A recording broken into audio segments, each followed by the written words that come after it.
Hello, नमस्ते। Welcome to it is online. आज हम लोग पढ़ने वाले हैं क्लास 11th एनसीईआरटी की बुक का chapter number 4 landscape of the soul. So देखिए, ये एक बहुत ही इम्पॉर्टेंट चैप्टर है एग्जाम के पॉइंट ऑफ व्यू से, इसलिए हम लोग देखते हैं इस चैप्टर का लाइन बाय लाइन एक्सप्लेनेशन।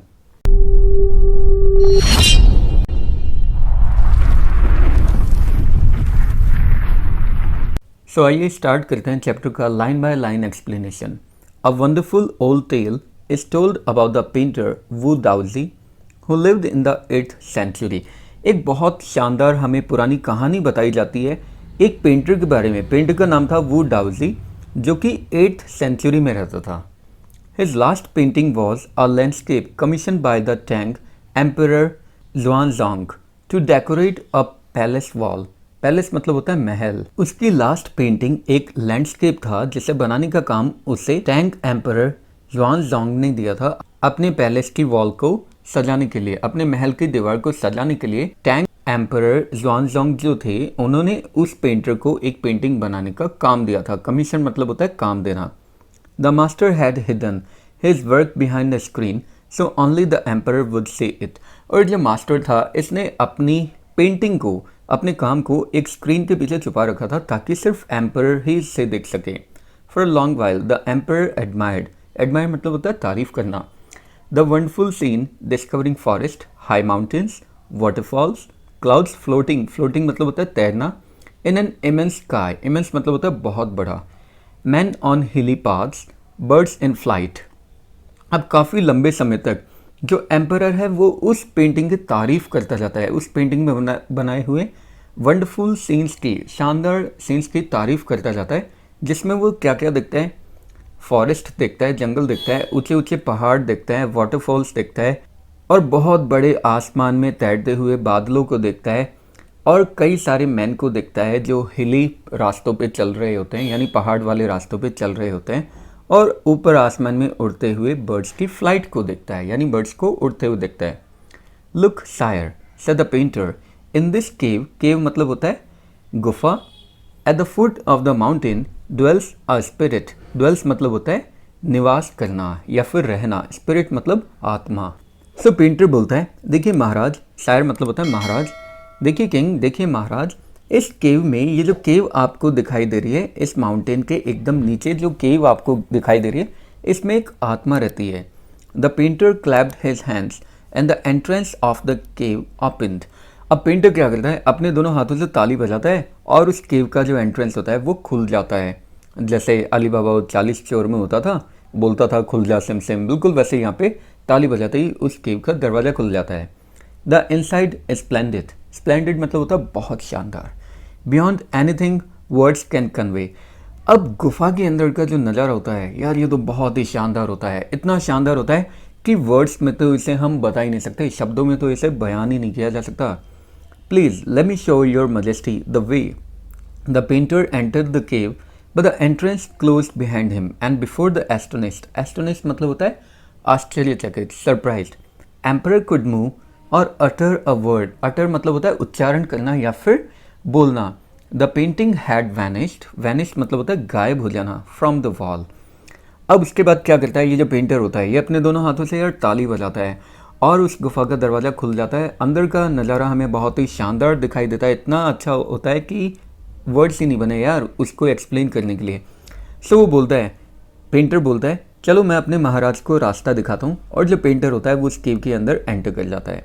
लेकिन जैसे ही पेंटर उस केव के अंदर, गुफा के अंदर एंटर करता है, जो एंट्रेंस होता है वो बंद हो जाता है, और ये जो एम्परर होता है बहुत ज़्यादा सरप्राइज्ड होता है, इसके मुंह से एक शब्द ही नहीं निकलता और इससे पहले उसका गेट बंद हो जाता है, और वो जो पेंटिंग होती है वो दीवार से भी गायब हो जाती है। मतलब यार सिंपली हुआ क्या था, उसने, वो जो पेंटर था, उसने तालियां बजाई, तालियां बजाते ही केव का दरवाज़ा खुला, गुफा का दरवाज़ा खुला, पेंटर उसके अंदर चला गया और अंदर जाते ही गुफा का दरवाज़ा वापस से बंद हो जाता है। अब जो एम्परर है ये तो इतना ज़्यादा सरप्राइज हो जाता है कि इसके मुंह से शब्द नहीं निकलते, और देखते देखते वो पेंटिंग वॉल से गायब हो जाती है। Not a trace of Wu Daozi's brush was left and the artist was never seen again in this world. यहाँ तक कि वू डाउजी की ब्रश का एक निशान, ट्रेस मतलब होता है नामो निशान, भी नहीं बचा था। मतलब वू डाउजी पूरी तरह से उस गुफा के अंदर गायब हो चुका था। और उस दिन के बाद में इस आर्टिस्ट को इस दुनिया में कभी भी नहीं देखा गया। Such stories played an important part in China's classical education. इस तरह की जो स्टोरीज है वो चाइना की क्लासिकल एजुकेशन में बहुत इंपॉर्टेंस रखती है। The books of Confucius and Zhuangzi are full of them. They help the master to guide his disciple. Disciple मतलब होता है शिष्य, student, in the right direction. Confucius और जुआंगजी ये दो राइटर थे। इनकी बुक्स इसी तरह की स्टोरी से भरी हुई है और अपनी इन स्टोरी से ये मास्टर को हेल्प करते हैं कि वो अपने डिसाइपल को राइट डायरेक्शन में गाइड कर सके। बियॉन्ड द एनेक्डोट, एनेक्डोट मतलब होता है बहुत जो पुरानी कहानी होती है उन्हें हम एनेक्डोट बोलते हैं। They are deeply revealing of the spirit in which art was considered. अब इस लाइन का मतलब क्या है? Beyond the anecdote they are deeply revealing of the spirit in which art was considered. इस तरह की जो स्टोरीज होती है, इस तरह की जो कहानियाँ होती है, ये सिर्फ कहानियाँ नहीं होती बल्कि इस तरह की जो स्टोरीज होती है ये लोगों के अंदर की आर्ट वाली जो भावना होती है, मतलब कला की जो भावना होती है उसको रिवील करती है। मतलब लोगों के अंदर छुपी हुई जो आर्ट होती है उसका रिविलेशन करती है इस तरह की स्टोरीज। कॉन्ट्रास्ट दिस स्टोरी और another famous one about a painter who wouldn't draw the eye of a dragon he had painted for fear it would fly out of the painting, with an old story from my native Flanders that I find most representative of Western painting. तो इस वाली line का मतलब समझने के लिए हमें इस लाइन को थोड़ा अलग तरीके से ब्रेक करना पड़ेगा। कॉन्ट्रास्ट दिस स्टोरी मतलब इस स्टोरी के एकदम ऑपोजिट अगर हम लोग देखें, with an old story from my native Flanders that I find most representative of Western painting. अगर इस स्टोरी का कंपैरिजन करता हूँ मैं एक पुरानी स्टोरी से जो मेरे नेटिव फ्लैंडर्स ने मुझे बताई थी, जो कि वेस्टर्न पेंटिंग से मुझे बहुत ज़्यादा रिप्रेजेंटेटिव लगती है, मतलब वेस्टर्न पेंटिंग से बहुत ज़्यादा रिलेट करती है। उस स्टोरी में क्या था, एक और फेमस पेंटर के बारे में वो स्टोरी है जिसमें वो जो फेमस पेंटर है वो एक ड्रैगन की आई ड्रॉ नहीं करना चाहता था। मतलब उसने पूरा ड्रैगन तो ड्रॉ कर लिया लेकिन उस ड्रैगन की वो आइज़ इसलिए ड्रॉ नहीं करना चाहता था क्योंकि उसे लगता था, मतलब उसे खुद को लगता था कि उसकी जो पेंटिंग है वो इतनी ज़्यादा रियलिस्टिक है, पूरा का पूरा ड्रैगन उसने ड्रॉ कर लिया। लेकिन उसे इस बात का डर था कि अगर उसने इस ड्रैगन की आई को ड्रॉ कर दिया तो जो ड्रैगन है ये पेंटिंग से उड़ के बाहर आ जाएगा, मतलब इतनी ज़्यादा रियलिस्टिक उसकी पेंटिंग लगती है। इन 15th century, Antwerp, a master blacksmith called Quinston Matses fell in love with the painter's daughter. 15th century में एंटवर्प जो कि एक जगह है जो आजकल बेल्जियम में है, यहाँ पे एक मास्टर ब्लैकस्मिथ था। ब्लैकस्मिथ मतलब लोहार होता है और उसका नाम था क्विंटन मैथ्सेस। उसे एक पेंटर की बेटी से प्यार हो गया।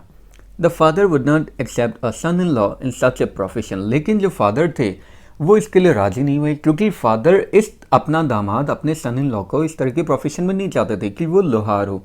सो क्विंटन स्नीक मतलब होता है चुपके से अंदर चले जाना, into the painter studio and painted fly on his latest panel with such delicate realism. Delicate realism मतलब होता है, डेलिकेट मतलब होता है बहुत ज़्यादा सुंदर, रियलिज्म मतलब होता है reality. The master try to swat मतलब होता है मारना it away before he realised what had happened. इसलिए क्या किया, अब ये जो लवर था मतलब जिसका नाम था क्वेंटिन, ये क्या किया उस पेंटर के स्टूडियो में चला गया चुपके से और उस पेंटर का जो लेटेस्ट पैनल था उसके ऊपर इसने एक फ्लाई को ड्रॉ कर दिया, मतलब एक मक्खी का उसने चित्र बना दिया और वो भी इतने ज़्यादा शानदार तरीके से, इतनी रियलिटी के साथ बना दिया कि जब मास्टर पेंटर उसे देखता है तो उस मक्खी को मारने की कोशिश करता है, फ्लाई को मारने की कोशिश करता है और वो रियलाइज ही नहीं कर पाता कि उसके साथ तो क्या हुआ था। Quentin was immediately admitted as an apprentice into his studio और उसके बाद में क्वेंटिन को तुरंत ही वो जो फादर होते हैं वो अपने खुद के स्टूडियो में एज एन अप्रेंटाइज एडमिट कर लेता है। अप्रेंटाइज मतलब होता है शिष्य, student. He married his beloved and went on to become one of the most famous painters of his age. और ये जो क्वेंटिन होता है ये अपनी प्रेमिका से शादी कर लेता है और उस एज का मतलब उस युग का सबसे फेमस पेंटर बन के हम लोगों के सामने बाहर आता है। These two stories illustrate what each form of art is trying to achieve, a perfect illusionistic likeness in Europe. Illusionistic मतलब होता है भ्रम पैदा करने वाली, likeness मतलब समानता, similarity, the essence of inner life and spirit in Asia.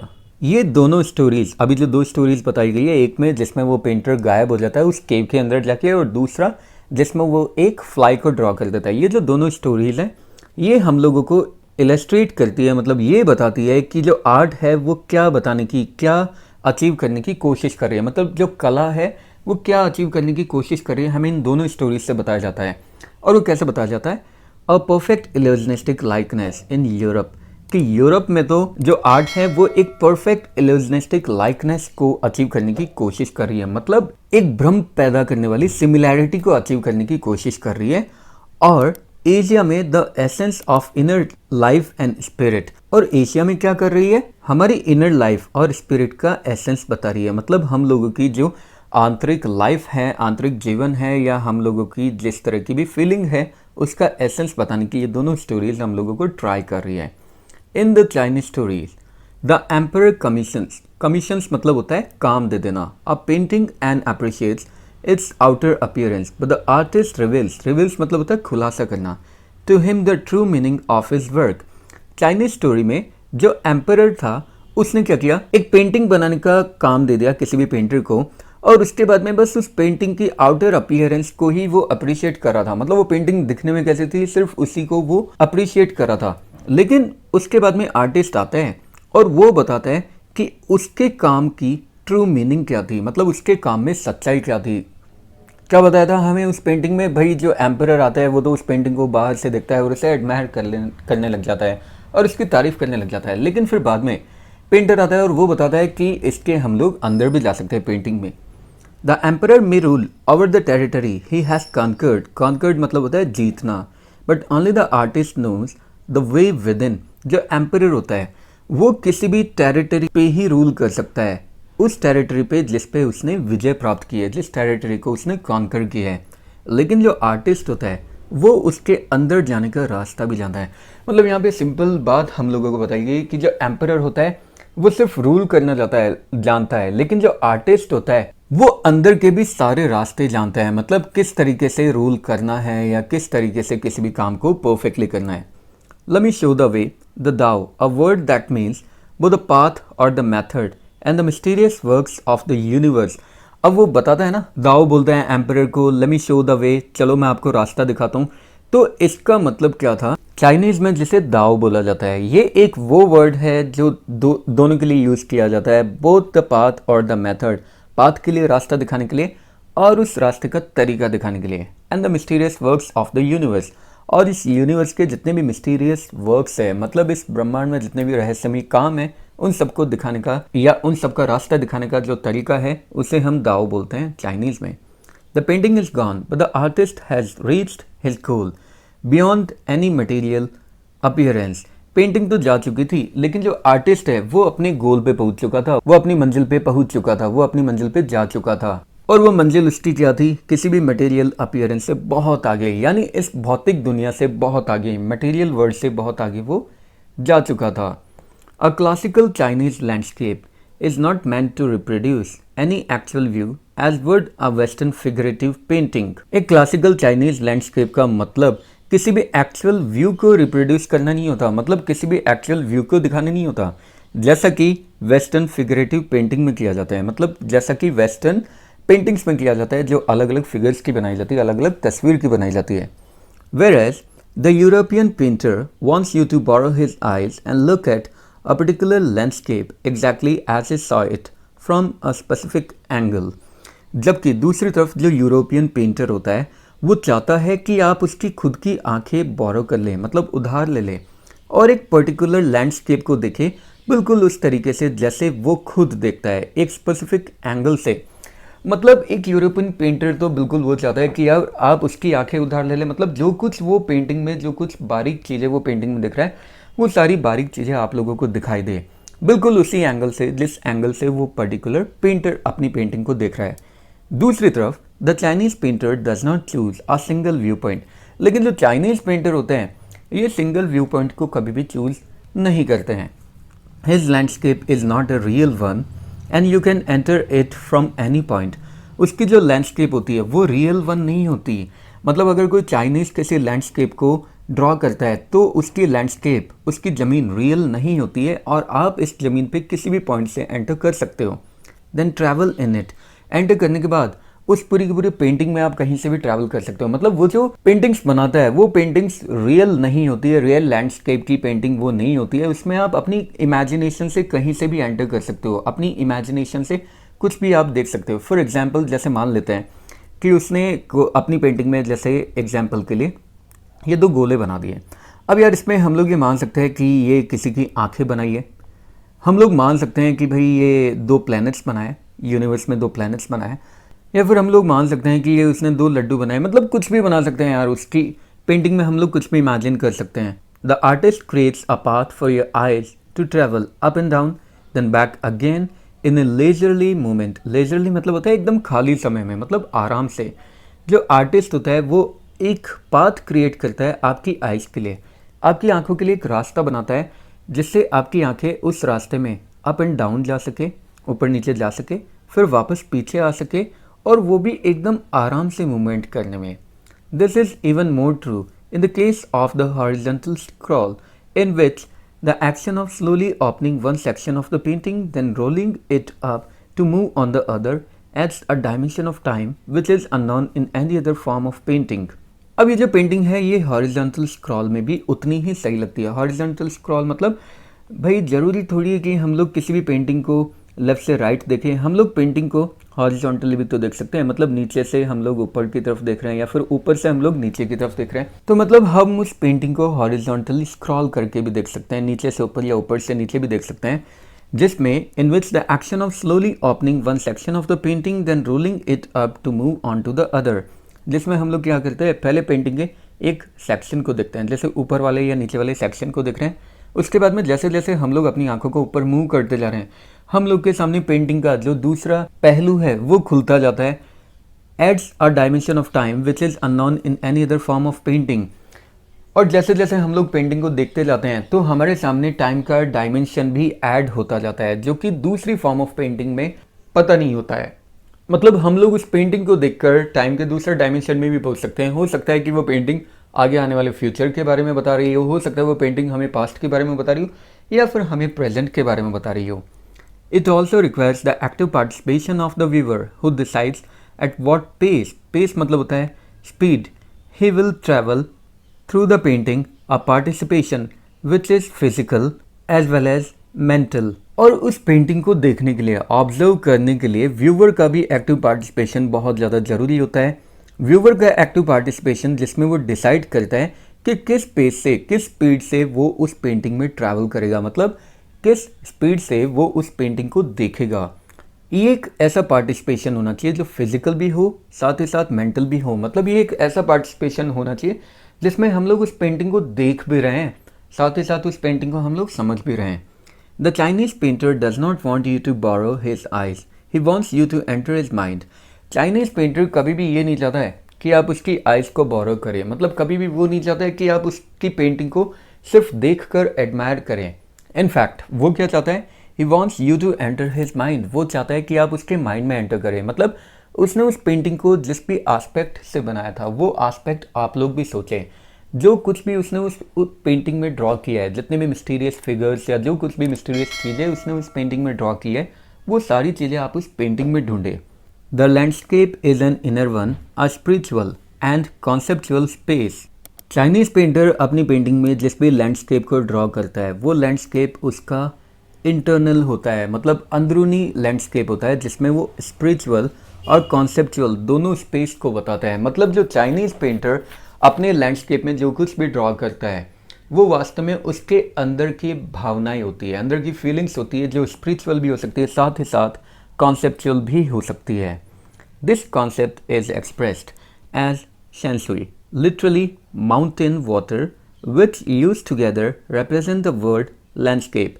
ये जो कॉन्सेप्ट है इसे शेंसुई बोला जाता है। शेंसुई का लिटरल मीनिंग है माउंटेन वाटर, मतलब पहाड़ का पानी, विच use together represent the word landscape. अगर इन दोनों वर्ड को एक साथ हम लोग यूज करते हैं शेंसुई को, तो इसका मतलब बनता है landscape. More than two elements of an image, these represent two complementary poles reflecting the Taoist view of the universe।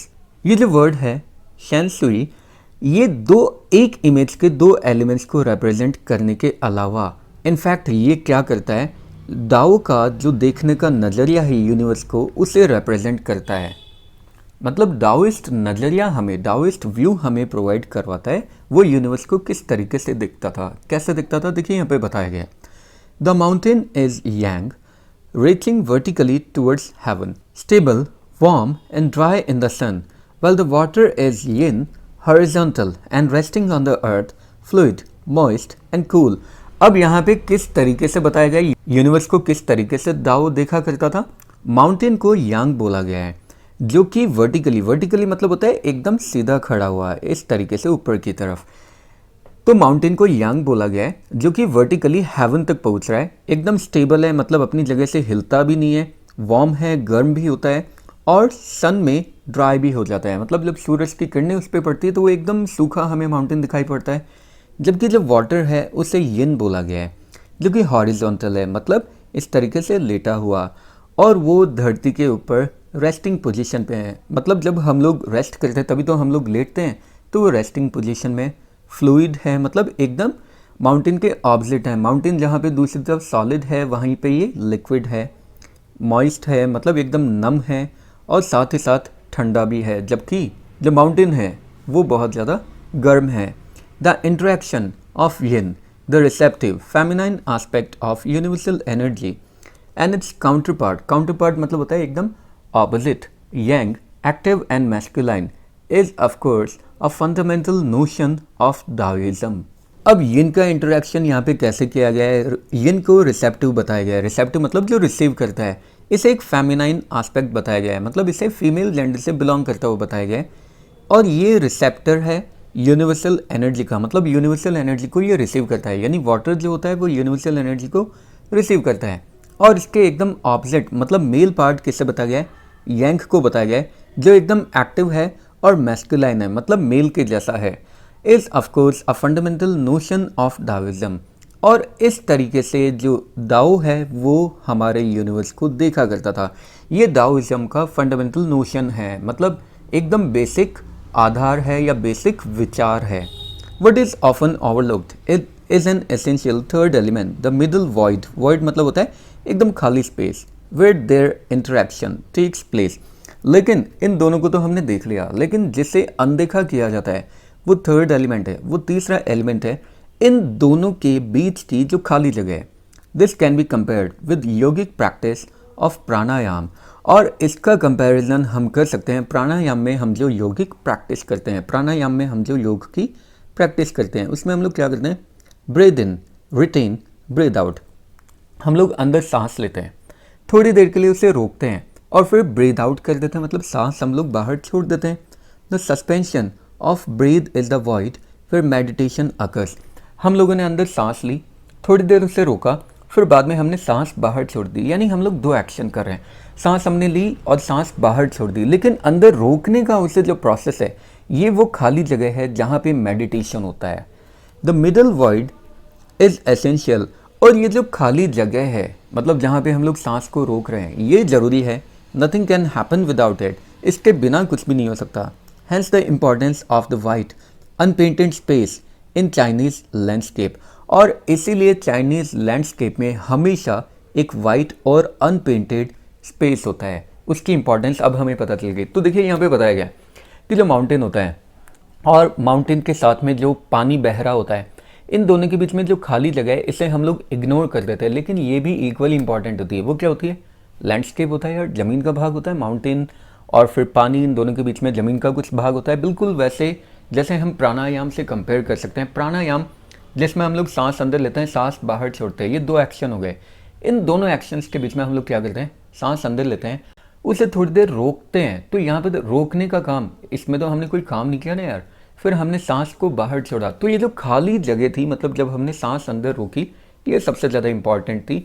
और चाइनीज़ लैंडस्केप में इसी इम्पॉर्टेंस को बताया जाता है एक अनपेंटेड स्पेस से, मतलब एक ऐसी जगह से जो एकदम वाइट होती है, जहाँ पे किसी तरह की कोई पेंटिंग नहीं की जाती है। मतलब उन लोगों के लिए वो भी बहुत ज़्यादा इंपॉर्टेंट होती है। This is also where man finds a fundamental role और इसी जगह पे किसी भी इंसान को उसका फंडामेंटल रोल मिल जाता है, यानी उसका फंडामेंटल काम मिल जाता है कि वो किस काम के लिए इस धरती पे आया है। In that space between heaven and earth he becomes the conduit. Conduit मतलब होता है एक channel of communication between both poles of the universe. अब देखिए वो जो स्पेस होता है हेवन और अर्थ के बीच का जो स्पेस होता है, वहाँ पे जो मैन है वो एक चैनल बन जाता है जिससे हम कम्युनिकेट कर सकते हैं यूनिवर्स के इन दोनों पोल्स के बीच में। कौन से दोनों पोल्स? एक तो आसमान हो गया मतलब हेवन हो गया, और दूसरा अर्थ हो गया। इन दोनों के बीच में एक चैनल का रोल प्ले करता है कोई भी मैन जो इन दोनों के बीच में इंटरेक्शन करता है। His presence is essential even if it's only suggested. और इसलिए मैन की जो प्रेजेंस है वो बहुत ही ज़्यादा एसेंशियल है, चाहे वो सिर्फ सजेस्शन के लिए ही क्यों ना हो। फार फ्रॉम बीइंग लॉस्ट और अप्रेस्ड, अप्रेस्ड मतलब होता है टॉर्चर करना, अत्याचार करना, by the lo-fi peaks, peak मतलब होता है चोटी, पहाड़ों की चोटी। He is in François Chang's wonderful expression the I of the landscape. और जो भी मैन होता है, जो भी इंसान होता है, वो इन बड़ी बड़ी पहाड़ी की चोटियों से डरने की बजाय या इस दुनिया में खोने की बजाय उसे फ्रैंकोइस चैंग्स के वंडरफुल एक्सप्रेशन में इस लैंडस्केप की आई माना जाता है, लैंडस्केप की आंख माना जाता है। मतलब इस धरती की आंख किसे माना जाता है? मैन को माना जाता है, जिससे ये धरती आसमान में भी देख सकती है, जिससे हम दोनों के बीच में कम्युनिकेशन करवा सकते हैं, कनेक्शन इस्टेब्लिश करवा सकते हैं। सो ये तो था हमारा एक एक्सर्प्ट जो लिया हुआ है लैंडस्केप ऑफ द सोल से। इसे थोड़ा सा एडिट करने के बाद में, और इसमें चाइनीज़ पेंटिंग की एथिक्स और स्पिरिचुअलिटी को बताया गया है। अब इसके बाद में हम लोग इसका दूसरा पार्ट भी पढ़ लेते हैं, जिसमें हमें बताया गया है getting inside outsider art. When French painter Jean Dubuffet mooted, mooted मतलब होता है उठाना, the concept of art brut in 1940s, the art of untrained visionary, visionary यहाँ पे आर्टिस्ट को बोला गया है, वॉज ऑफ माइनॉरिटी इंटरेस्ट। जब एक फ्रेंच पेंटर थे जिनका नाम था जीन दुबुफे, जिन्होंने 1940 में आर्ट बर्थ के एक कॉन्सेप्ट को रेज किया, एक कॉन्सेप्ट को उठाया। और आर्ट बर्थ का ये कॉन्सेप्ट क्या था? इसमें बताया जाता था कि अनट्रेंड आर्टिस्ट की जो आर्ट होती थी वो माइनॉरिटी इंटरेस्ट की होती थी। मतलब अनट्रेंड आर्टिस्ट मतलब वो आर्टिस्ट जिन्होंने कहीं से ट्रेनिंग नहीं ली है, उन लोगों की जो आर्ट होती थी, उन लोगों की जो कला होती थी, उसे लोग बहुत ही कम इंटरेस्ट से देखा करते थे। From its almost weld beginnings, well मतलब होता है पर्दा किया हुआ, ढकी हुई, outsider art has gradually become the fastest growing area of interest in contemporary art internationally. इसकी अननोन बिगिनिंग से ही आउटसाइडर आर्ट ने धीरे धीरे इंटरनेशनल लेवल पे कंटेम्प्रेरी आर्ट में एक fastest growing area of interest को अचीव कर लिया। मतलब धीरे धीरे जैसे ये आर्ट बर्थ का कॉन्सेप्ट स्टार्ट किया गया तो इंटरनेशनल लेवल पे जो कंटेम्प्रेरी आर्ट थी उसे एक नई पहचान मिलने लग गई, उसे लोग अब इंटरेस्ट के साथ देखने लग गए थे। This genre is described as the art of those who have no right to be artists, as they have received no formal training, yet show talent and artistic insight.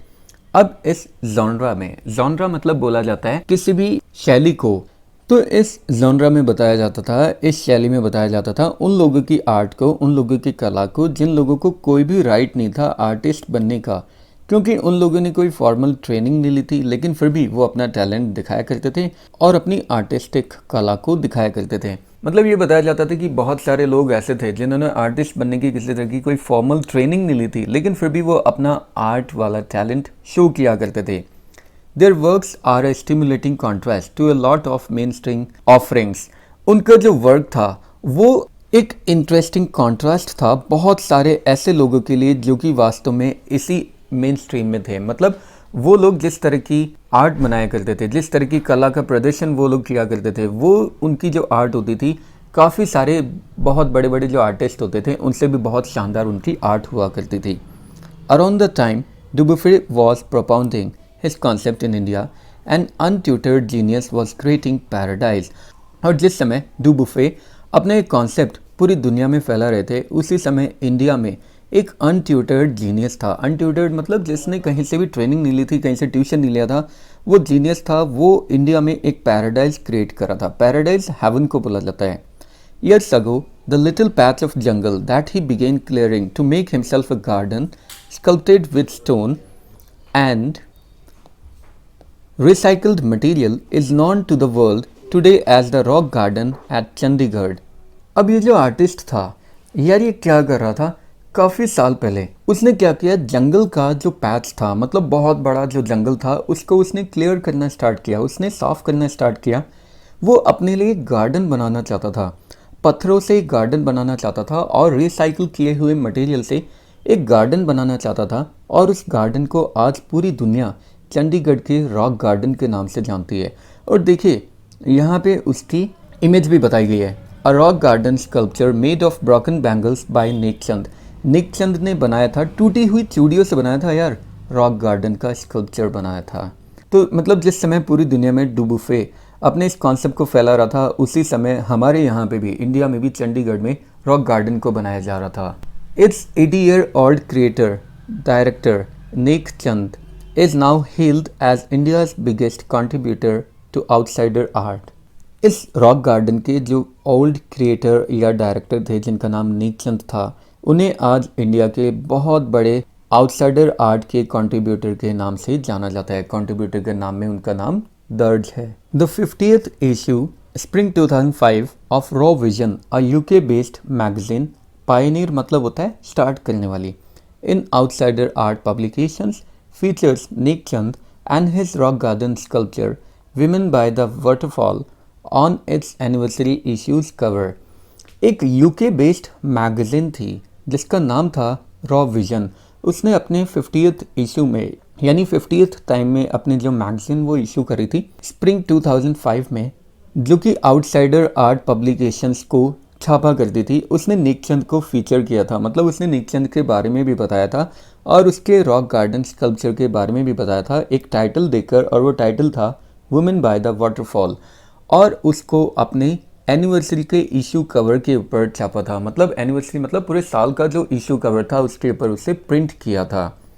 The notion of art brut और raw art was of works that were in their raw state as regards cultural and artistic influences। Art brut या raw art का जो idea था, जो विचार था, उसमें इस तरह के वर्क को इंक्लूड किया जाता था जो वो अपनी रॉ स्टेट में होते थे, मतलब अपनी कच्ची स्टेट में होते थे।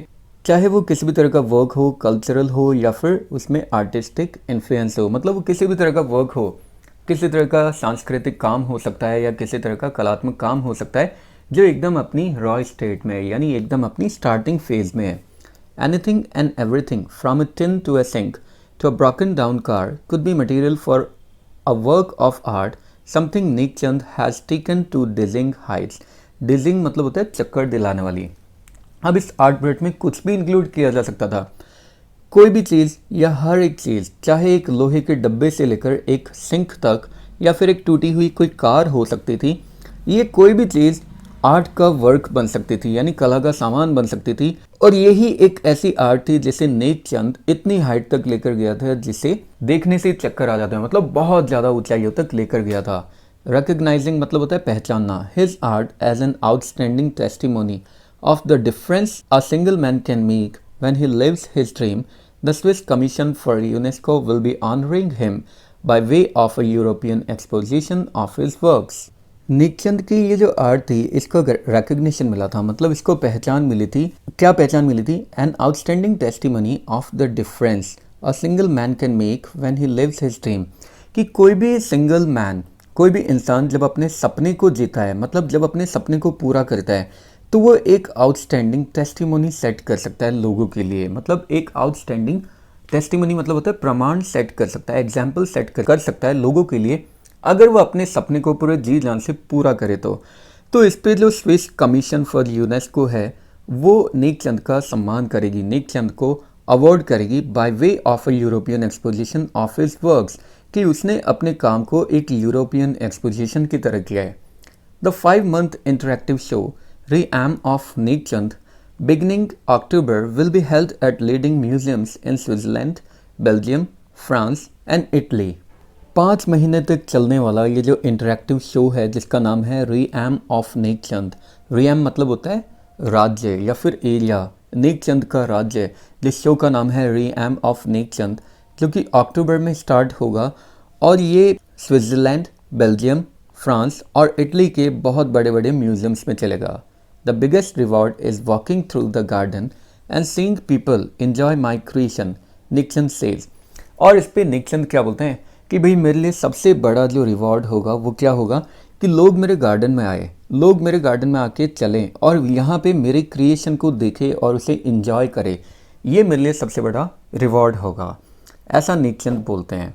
और इसी के साथ ये स्टोरी यहाँ पे हमारी एंड हो जाती है। आई होप आप लोगों को ये स्टोरी अच्छी लगी होगी, साथ ही साथ इसका लाइन बाय लाइन एक्सप्लेनेशन एकदम अच्छे तरीके से समझ में आया होगा। फिर भी अगर आप लोगों का कोई भी डाउट, सजेशन, कमेंट या क्वेरी है तो नीचे कमेंट बॉक्स आप लोगों के लिए बना रखा है, उसमें आप लोग अपने कमेंट ड्रॉप कर सकते हैं। मैं ट्राई करूँगा जल्द से जल्द आप लोगों के क्वेश्चन के आंसर करने की। इसी तरह के और मज़ेदार और इंटरेस्टिंग वीडियोस के लिए बने रहिए TC ऑनलाइन के साथ। नेक्स्ट वीडियोस तक के लिए have a good day, take care, bye bye. जय हिंद, जय भारत, राधे राधे।